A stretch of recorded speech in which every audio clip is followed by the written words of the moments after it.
Welcome to my coding school. So in this video, before we look at how to work with properties that affect the layout of a page, let's first look at how we can design table. So here in the HTML, I'll put in a table tag, and then inside a T head, table header. Then inside the table header, I'll put in a row, TR, table row. So inside this row, I'll put in TH. I'll use heading 1. Then I'll duplicate this a few times. Then this will be for heading 2, and then this will be for heading 3. And then what I'll do is I'll come to the T-body, the table body, and then inside the table body, I'll put in a TR, the table row, then a TD. Then inside here, I'll put content 1. Then I'll copy this 3 times, content 2, then content 3. Then I'll copy this row, then paste it below. Change this to content 4, this to content 5, and content 6. So if I save now, we'll see in the page that now we have a heading with 3 columns and then 2 rows. So this doesn't look like a table, but we can apply some CSS. So here I'll come to that T, the TH, and then the TD. This, then I'll apply a border 1 pixel, solid, black. Then if I save, you'll see now that each cell has been given a border. It doesn't look quite a bit like a table, so we can come on the table tag type, then we can add in border collapse, yeah, and then we set it to collapse. And then what this will do is it will unify the table so that it appears as a whole. And then I can add padding like this, then set it to 10 pixels, save. And now you'll see that the headings and then the content, they have a space around. And then by default, the heading is center aligned, and then the content is left aligned.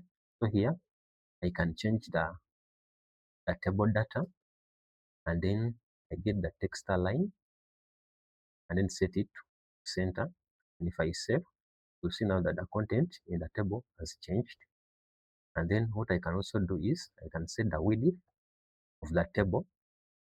Then if I set it to 100%, it will take the entire width. So here if I save and refresh, you'll see now that the table spans the entire width.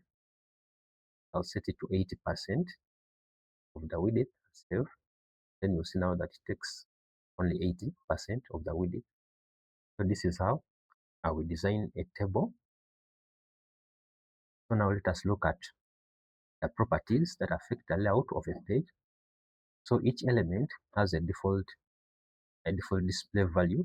For example, div with a class of test1, like this. And inside here, I'll just put in some content, this, save. Then we have it below. And then I'll put in a span with a class of test2. Then I'll put in content here. So what this basically does is create a div, which is a block level element. It takes in the entire width. So what I will do, I will apply some border so that we can see it clearly. So I'll come get test1, then set the border to 1 pixel. This I'll put in the color solid, a solid blue. Save. And now you'll see that this div has blue border around it. And then I'll get this, then duplicate it, and then this will be for a test2, and this one I'll change it to red. Save. Then you'll see now that we have a red border. So here by default the span is an inline element, meaning it takes only the width that it needs, while the div will take in as much width that is as is available. So here I can change the div, which is a class test1. I set that display to inline, and then this span I'll set that display to block. So here what I've done is I have interchanged. So if I save and then refresh, you'll see now that the div has become an inline element. It takes on only the width that the content has. So here if I come here and then I put in a paragraph like this, I put in some junk text, parem, wrap, and then save, you'll see that now it takes that much, but only that which it needs. Then this one has become a block level element.